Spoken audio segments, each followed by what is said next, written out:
우리가 그동안 이 창세기부터 시작해서 지난주까지 이 구약의 말씀들 중에 이 중요한 뼈대를 중심으로 간략하게 쭉 살펴봤습니다. 뼈대만 살펴본 건데도 이게 2019년 9월 말에 이 너는 복이 될지라 여기부터 출발했거든요. 꼬박 2년이 걸렸습니다. 이 뼈대만 쭉 우리가 구약을 살펴보는데, 자, 이번 주부터는 이제 드디어 신약으로 넘어오겠습니다. 이 구약의 말씀들을 우리들이 계속 살펴보았지만 그 핵심이 뭐였습니까? 하나님을 등지는 백성들, 그리고 끝까지 패역하여 자기 마음의 길로 가고 있는 그 백성들을 하나님께서 반드시 고치시겠다라는 약속입니다. 신약은 그럼 뭐겠습니까? 하나님께서 본격적으로 고치시는 이야기입니다. 구약의 하나님의 약속, 영원한 하나님의 언약적 사랑, 헤세드가 이제 성취되는 이야기입니다. 고치시리라 약속하신 그 말씀 그대로 하나님의 아들 예수 그리스도께서 우리의 구원자요 주님으로 정말로 이 땅에 오신 것입니다. 예수님을 믿는 자에게 새 영, 새 마음을 주셨고, 이제는 성령이 그 믿는 자 안에 거하시며 육체의 혈기에 어쩔 수 없이 종노릇하며 휘둘리던 그 옛 삶의 방식을 이제 돌파하고 뚫고 나올 수 있게 하신 것입니다. 신약의 이야기는 구약과는 그 분위기와 삶의 능력과 권능이 완전히 다릅니다.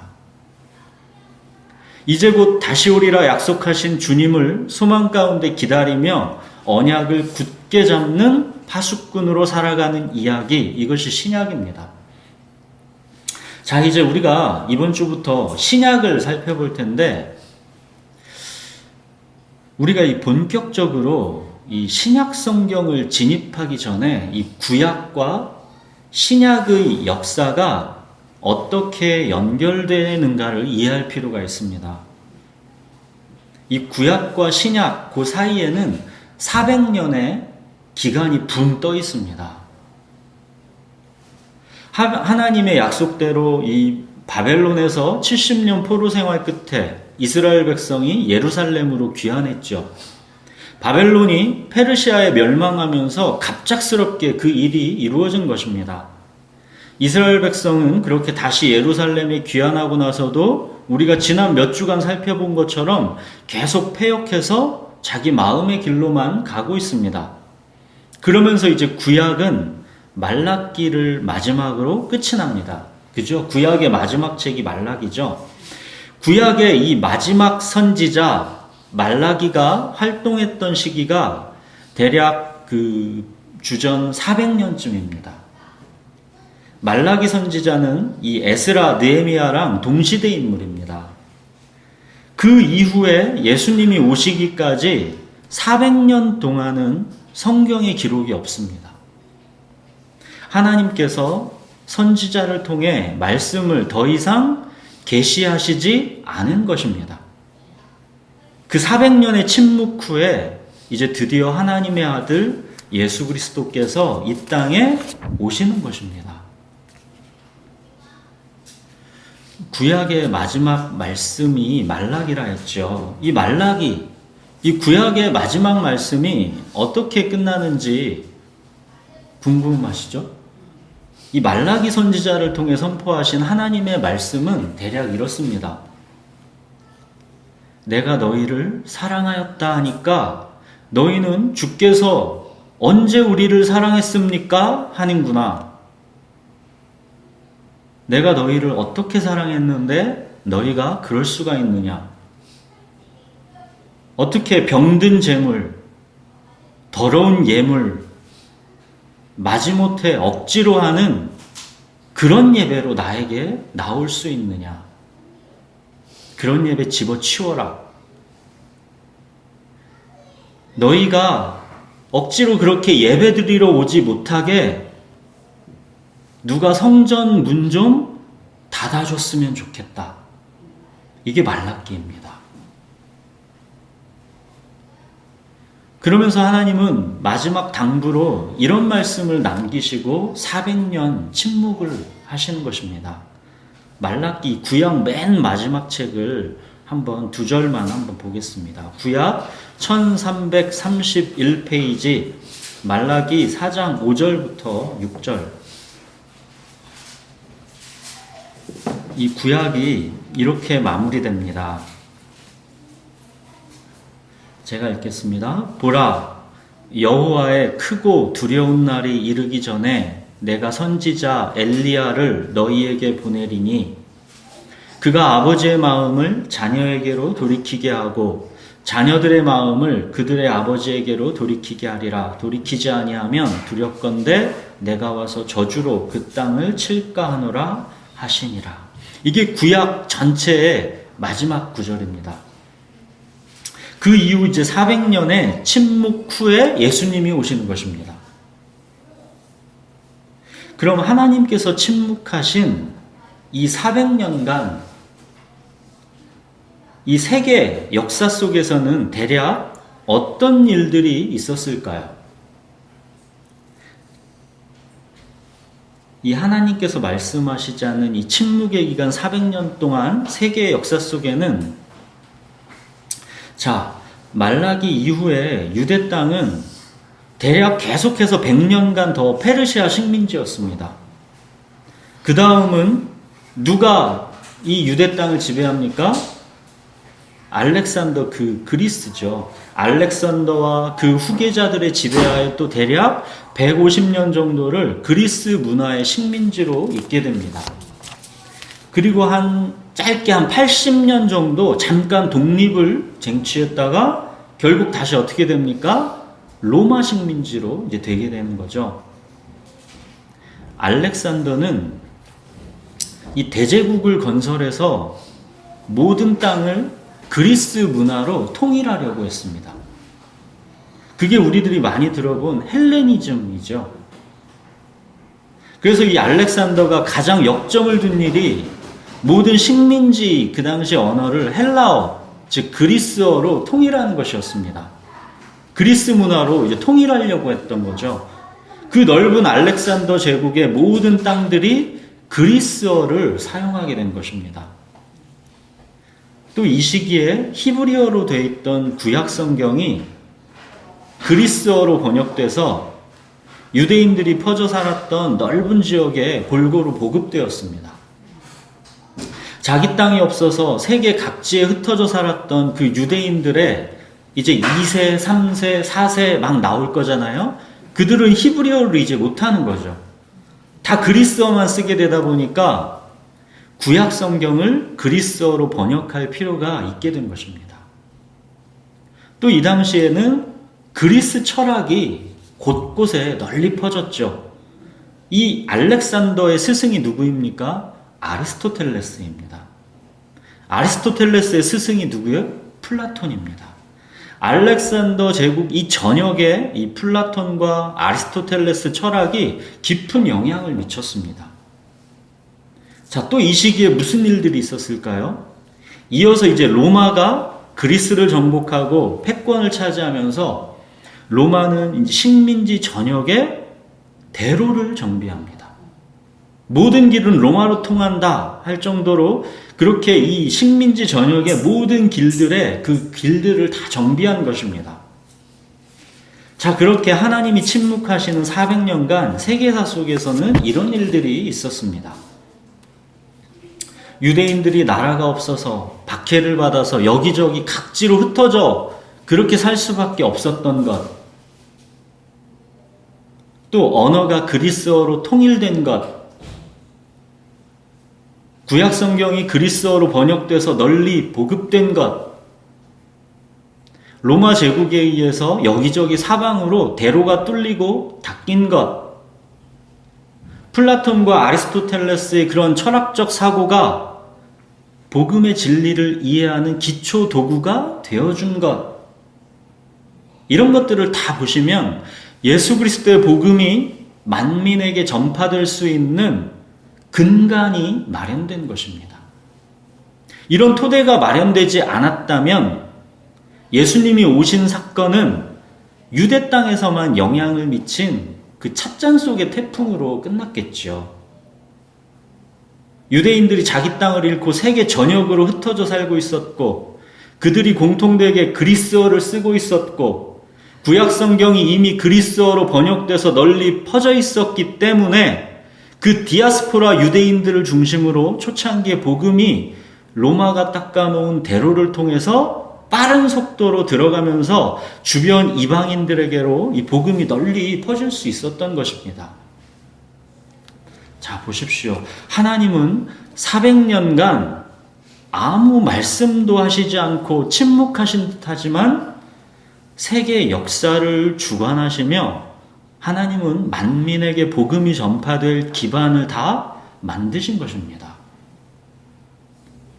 페르시아 제국, 그리스 제국, 로마 제국, 이 모든 제국들은 그냥 각자의 일을 했지요.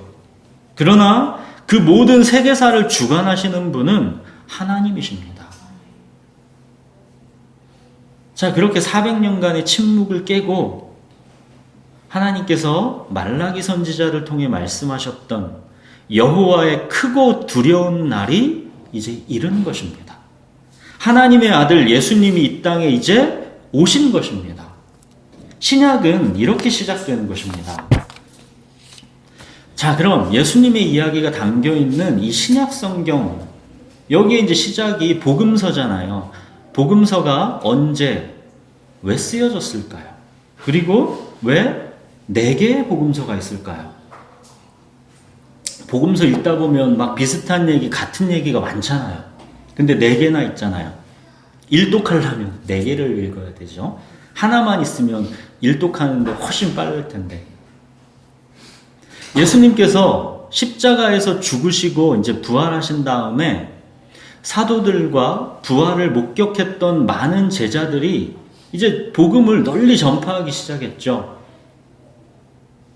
그런데 이제 점점 예수님을 직접 눈으로 보았고 예수님과 함께 생활도 했었던 그 사도들이 이제 나이가 들면 세상을 다 떠날 때가 되죠. 또 순교하고 그러면서 점점 예수님을 직접 눈으로 목격했던 사람들이 다 떠나가는 때가 되는 거죠. 예수님의 이야기를 기록으로 그래서 이제 남길 필요성이 생긴 것입니다. 그래서 이제 각각의 저자들에 의해서 성령의 영감을 받아서 이제 4개의 복음서가 우리 손에 지금 있게 된 것이죠. 마태복음은 유대인들을 대상으로 쓰여진 복음서입니다. 그래서 마태복음은 예수님은 구약 성경의 성취다라는 것을 강조합니다. 마가복음은 로마에 있는 기독교인들을 대상으로 쓰여진 복음서입니다. 마가는 고난받는 종으로서의 예수님을 강조합니다. 누가복음은 이방인들을 대상으로 쓰여진 복음서입니다. 누가는 온 세상의 구원자이신 예수님을 강조하고 있습니다. 이렇게 마태, 마가, 누가복음은 예수님의 이야기를 공통된 관점에서 바라보지만 약간은 강조점이 그 시선이 약간 다르다라는 것이죠. 근데 요한복음은 모든 인류에게 예수님은 하나님의 아들이시다라는 것을 보여주시기 위해 쓰였는데 특히나 요한은 예수님이 육신이 되신 말씀이시다라는 것을 강조합니다. 요한복음은 그래서 그 관점과 이야기 내용이 이 3개 복음서와라는 많이 다릅니다. 결과적으로 우리 시대에 4개의 복음서가 그렇게 골고루 다 필요하게 된 것이죠. 예수 그리스도라는 한 분, 이 진리를 다양한 각도에서 조명해 주기 때문에 우리는 풍성한 시각을 얻을 수가 있는 것입니다. 이 4개의 복음서 중에서 우리는 누가복음을 중심으로 앞으로 계속 살펴볼 것입니다. 누가복음은 이방인을 대상으로 쓰여졌겠죠. 이 데오빌로라는 이 초신자에게 복음을 차근차근 이야기 형식으로 설명해주는 방식으로 쓰여졌기 때문에 어찌 보면 누가복음이 4개 복음서 중에서 가장 쉽습니다. 우리들이 예수님을 막연하고 추상적으로 그렇게 관념 속에서만 이해하는 게 아니라 구체적으로 깊이 예수님을 살아계신 한 인격으로 만나야 되기 때문에 앞으로 우리는 누가복음을 천천히 그렇게 살펴보려고 합니다. 자, 우리 누가복음 1장 1절에서 4절을 한번 보겠습니다. 우리 번갈아 읽겠습니다. 우리 중에 이루어진 사실에 대하여 처음부터 목격자와 말씀에 입금된 자들이 전하여 준 대대로를 저술하려고 붓을 든 사람이 많은지라. 그 모든 일을 근원부터 자세히 미루어 살핀 나도 데오빌로 각하에게 차례대로 써보낸 것이 좋은 줄 알았노니 이는 각하가 알고 있는 바를 더 확실하게 하려 함이로라. 누가가 왜 누가복음을 쓰고 있는지가 나와 있죠. 누가는 바울이랑 같이 선교 여행을 함께 했었던 바울의 주치의자 역사가입니다. 이방인이었던 누가는 바울과 사도들 그리고 예수님의 어머니 마리아를 통해서 예수님에 관한 많은 이야기들을 들었고 각종 자료들을 연구해서 예수님의 이야기를 쓴 것입니다. 3절에 보시면 데오빌로라는 이 교회에 아마 첫 발을 내디딘 그런 초신자 같은데 이 데오빌로가 예수님을 더 확실하게 알게 하려는 것이다 라고 하 있죠.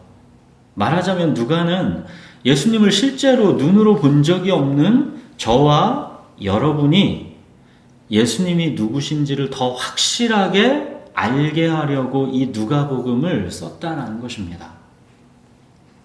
이 누가가 1절을 어떻게 시작합니까? 우리 중에 이루어진 사실에 대하여 라고 하고 있죠. 누가는 의사이며 역사가입니다. 한마디로 아주 꼼꼼한 사람이고 증거를 갖고 사실을 기록하는 사람이라는 것이죠. 누가는 3절에 보면 모든 일을 근원부터 자세히 살폈다라고 나오죠. 누가는 예수님을 직접 본 사람이 아닙니다. 누가는 예수님을 직접 보지는 않았지만 예수님을 목격했던 여러 사람들의 말과 글을 통해서 사실로 확인된 증거들을 기록하고 있다는 것입니다. 오늘날 많은 교회 다니는 사람들은 어찌 보면 이 사실을 누가처럼 자세히 그렇게 미루어 살피려는 노력을 하지 않는 것 같습니다. 나를 위하여 나를 인도할 신, 그렇게 생각하니까 믿는 대상인 예수님에 대한 어떤 사실이 중요한 게 아니라 믿고 있는 내가 중요한 거가 되는 거죠.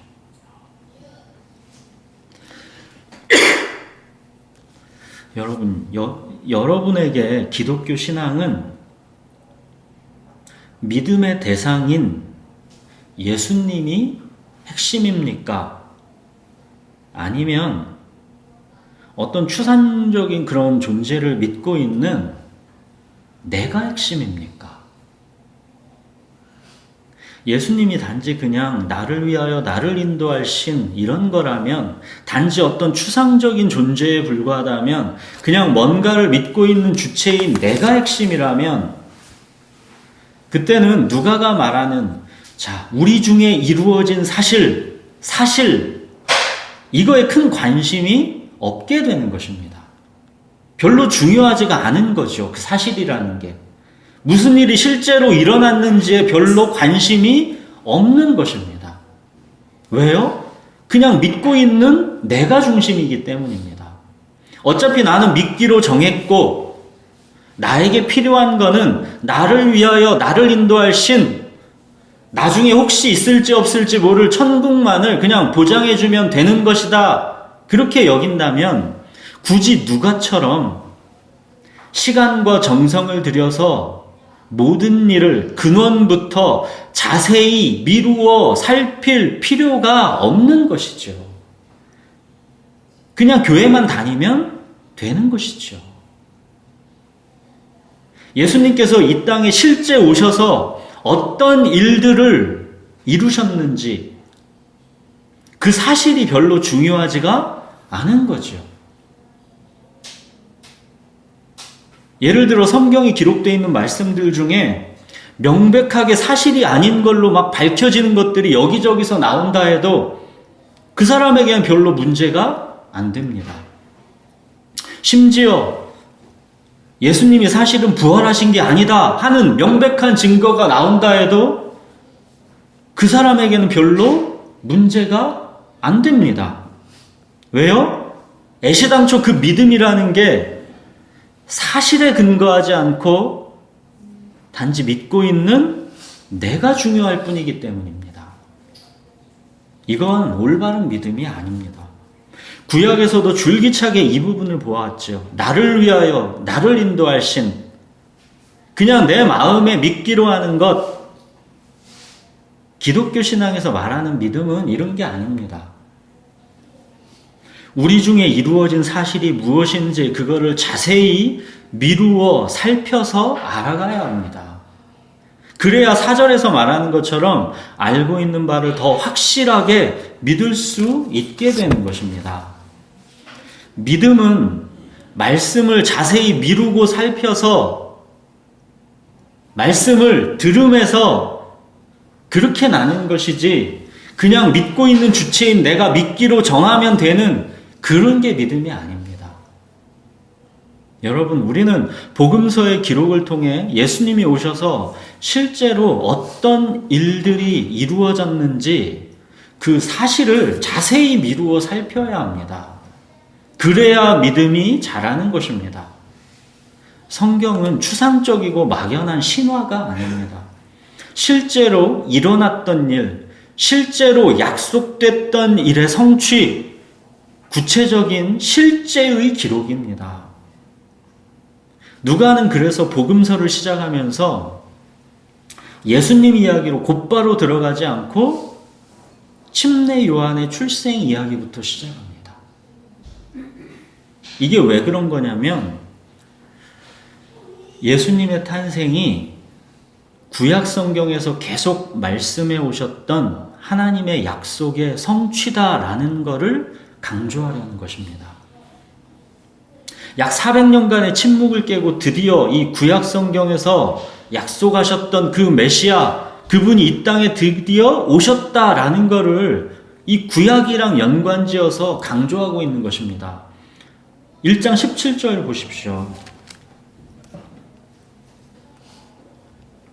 침례 요한의 이 탄생을 얘기하면서 자, 그가 이 천사가 하는 말입니다. 그가 또 엘리야의 심령과 능력으로 주 앞에 먼저 와서 아버지의 마음을 자식에게 거스리는 자를 의인의 슬기에 돌아오게 하고 주를 위하여 세운 백성을 준비하리라. 여기 그가 누구입니까? 침례 요한입니다. 천사가 침례 요한의 출생을 예고하는 장면입니다. 천사가 지금 말해주려는 핵심이 뭐겠습니까? 침례 요한의 출생이 핵심이 아니라 드디어 주님이 오신다라는 게 핵심입니다. 침례 요한의 출생이 그 사인이라는 것입니다. 구약성경 맨 마지막 그게 아까 어떻게 끝났습니까? 보라, 여호와의 크고 두려운 날이 이르기 전에 어떻게 한다고 했어요? 내가 선지자 엘리야를 너희에게 보내리니 그러셨죠. 이게 구약성경 마지막입니다. 여호와의 크고 두려운 날이 이르기 전에 하나님께서 선지자 엘리야를 보내시겠다 약속하셨습니다. 하나님께서 크고 두려운 날이 이르기 전에 먼저 보내시겠다 한 선지자 엘리야, 그게 누구라는 뜻입니까? 침례 요한이라는 뜻입니다. 침례 요한이 태어났다라는 것은 여호와의 크고 두려운 날이 이제 왔다라는 뜻입니다. 하나님의 아들 예수 그리스도께서 이 땅에 이제 오신다라는 뜻입니다. 마태복음에 보면 예수님께서 하나님께서 보내시겠다 했던 그 엘리야가 침례 요한이다라는 걸 설명해 주는 장면이 있죠. 제자들이 물어 이르되 그러면 어찌해서 서기관들이 엘리야가 먼저 와야 한다라고 합니까?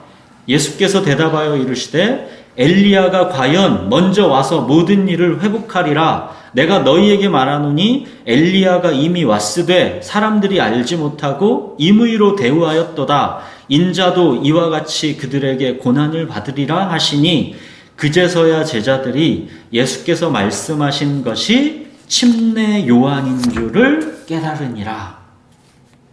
천사가 이 사가랴라는 제사장에게 이 침례 요한의 출생을 예고하고 주의 날이 왔다라고 했지만 이 사가랴, 이 제사장은 처음에 믿지를 못합니다. 누가복음 1장 18절에 보시면 사가랴가 이 천사에게 이르되 내가 이것을 어떻게 알리요? 내가 늙고 아내도 나이가 많으니이다. 못 믿겠는 거죠, 사가랴가. 사가랴가 그 믿음 없음으로 인해서 이제 실제로 침례 요한이 태어나기까지 말을 못하게 됩니다. 20절에 보시면 보라, 이 일이 되는 날까지 네가 말 못하는 자가 되어 능히 말을 못하리니 이는 네가 내 말을 믿지 아니한 이거니와 때가 이르면 내 말이 이루어지리라 하더라. 제사장 사가랴가 말을 못하게 된 그 기간 동안 이 사가랴가 무엇을 했겠습니까? 지금 자기에게 이루어진 사실, 천사가 와서 늙은 자기에게 아들이 생길 것이다 라고 얘기한 것, 또 그것을 믿지 못해서 지금 자기가 말을 못하게 된 이 기적, 또 때가 이르면 천사가 말했던 대로 정말로 이루어질 것이다 라고 했던 그 약속, 자기에게 일어난 이 사실에 대해서 자세히 미루어 살폈겠죠. 이게 갑자기 무슨 일이 나에게 일어난 것인가? 이것이 대체 무슨 의미인가? 사가랴는 말을 못하게 된 그 기간 동안 묵상하면서 자세히 자기에게 이루어진 일을 살폈을 것입니다. 이제 그 후에 정말로 천사의 말대로 그의 아내 엘리사벳이 임신을 했습니다. 그리고 기한이 차서 아들을 낳습니다. 사가랴는 말을 못하고 있는 동안 자기에게 일어난 사실을 자세히 미루어 살폈고 그 결과 이제는 믿음을 얻게 되었습니다. 그래서 그의 입이 열리고 혀가 풀려서 말을 하게 되었습니다. 이 사가랴의 찬송을 보면 그가 자기에게 일어난 사실을 자세히 미루어 살핀 결과 이제 그가 무엇을 믿게 되었는지가 나와 있죠.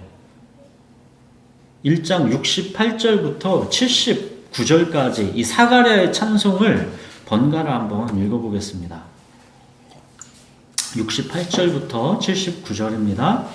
찬송하리로다. 주 이스라엘의 하나님이여 그 백성을 돌보사 속량하시며 우리를 위하여 구원의 불을 그종 다윗의 집에 이루셨으니 이것은 주께서 예로부터 거룩한 선지자의 입으로 말씀하신 바와 같이 우리 원수에게서와 우리를 미워하는 모든 자의 손에서 구원하시는 일이다. 우리 조상을 긍휼히 여기시며 그 거룩한 언약을 기억하셨으니 곧 우리 조상 아브라함에게 하시신 은혜라. 우리가 원수의 손에서 건지심을 받고 중심토록 주의 앞에서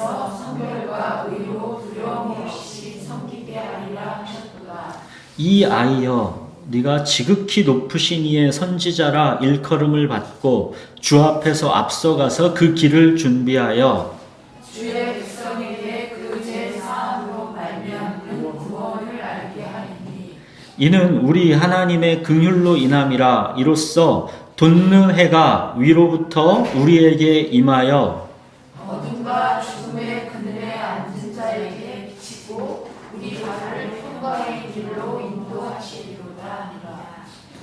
이 구약 성경에서 하나님께서 약속하신 메시아 다윗의 집에 구원의 뿔을 일으키시겠다 한 그 약속을 하나님께서 이루신다라는 것을 믿게 된 것입니다.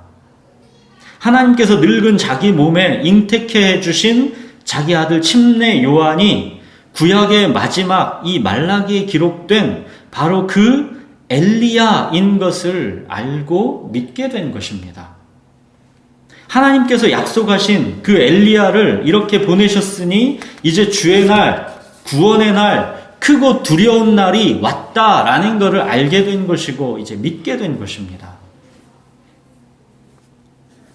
하나님께서 말라기 4장 2절에 보면 공의로운 해가 떠올라서 치료하는 광선을 비추리니 이렇게 약속하셨습니다. 공의로운 해가 떠올라서 치료하는 광선을 비추시겠다. 사가랴는 그래서 78절 79절에 보면 뭐랍니까? 돋는 해가 위로부터 우리에게 임하여 어둠과 죽음의 그늘에 앉은 자에게 비치고 라고 찬송하고 있죠. 이루어진 사실을 자세히 미루고 살피고 있는 이 사가랴에게 성령께서 구약 성경의 마지막에 예언된 하나님께서 보내시겠다 한 그 엘리야가 바로 이 침례 요한이다라는 것을 깨닫게 해주신 것입니다.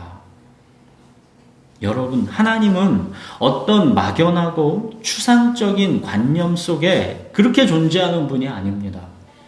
기독교는 어떤 관념적인 철학이 아니다라는 거죠. 하나님은 항상 역사 속에서 사실을 기반으로 말씀하시는 분입니다. 하나님은 인류의 구원 계획을 위해 갈대아 우르라는 실제 땅에서 아브라함이라는 실제 한 사람을 역사 속에서 부르셨습니다. 이삭을 낳고 야곱을 낳고 12아들을 낳고 그렇게 낳고 실제 역사 속에서 하나님의 백성을 만들어 가셨습니다. 애굽이라는 실제 땅에서 당신의 백성을 번성하게 해서 한 민족을 만들어내셨고 약속하신 때가 돼서는 모세라는 이 한 사람을 실제 부르셔서 역사 속에서 실제로 이 출애굽이라는 사실을 만들어내셨습니다. 하나님의 백성이 홍해를 마른 땅으로 건너가게 하신 것도 사실이고 광야에서 만나와 메추라기로 40년을 먹이시고 반석에서 물이 나게 하신 것도 사실입니다. 애굽의 약속의 땅 가나안을 실제로 주셨고 그 땅에서 불순종해서 결국 바벨론 땅으로 내쫓으신 것 또한 사실입니다.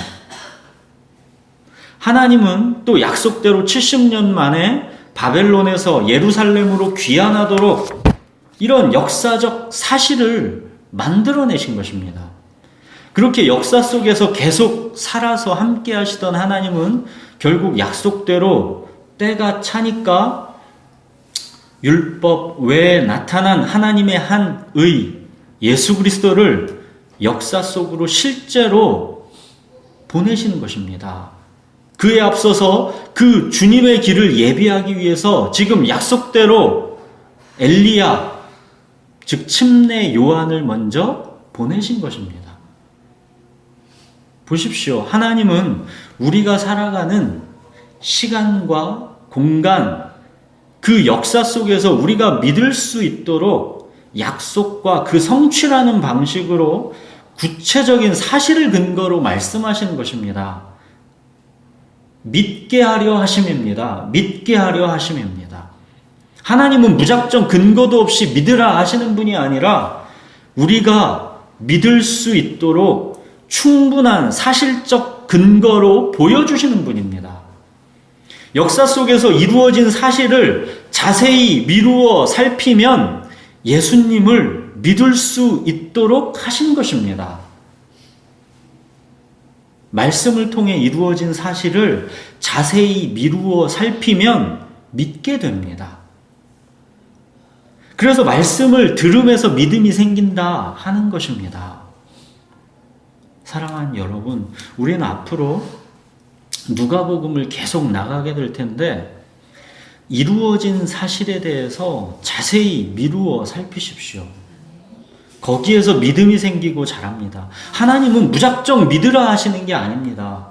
이루어진 사실을 자세히 미루어 살피면 믿음이 생기게 되는 것입니다. 이루어진 사실을 자세히 미루어 살피다 보면 예수님이 정말로 살아계신 하나님의 아들이심이 믿어지게 되는 것이고, 예수님이야말로 나의 구원자요 내 삶의 주님이시다라는 게 내 마음에 믿어지게 되는 것입니다. 예수님이 제자들에게 물으셨었죠. 사람들이 나를 누구라 하더냐?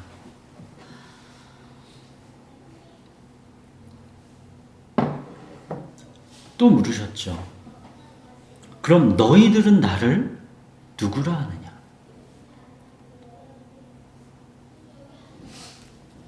많은 무리들이 예수님을 누구라 하는 것과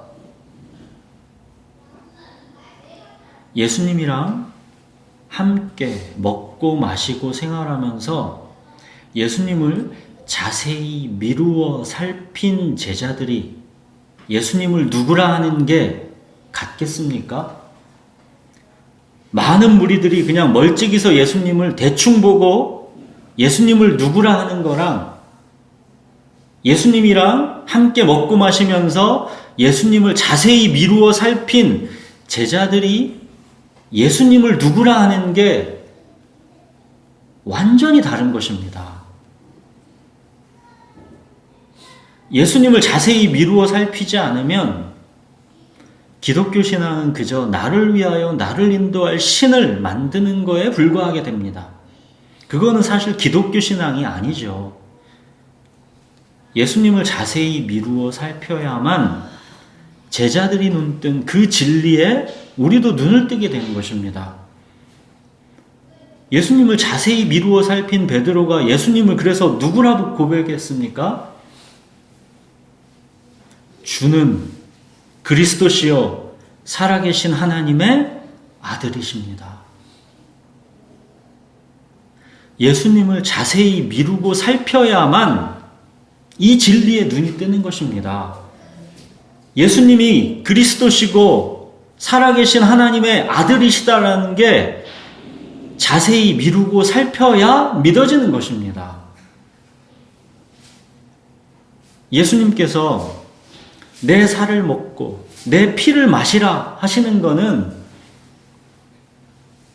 또 예수님께서 내게로 와서 생수를 마시라 하시는 것은, 또 내가 생명의 떡이니 나를 먹으라 하시는 것은,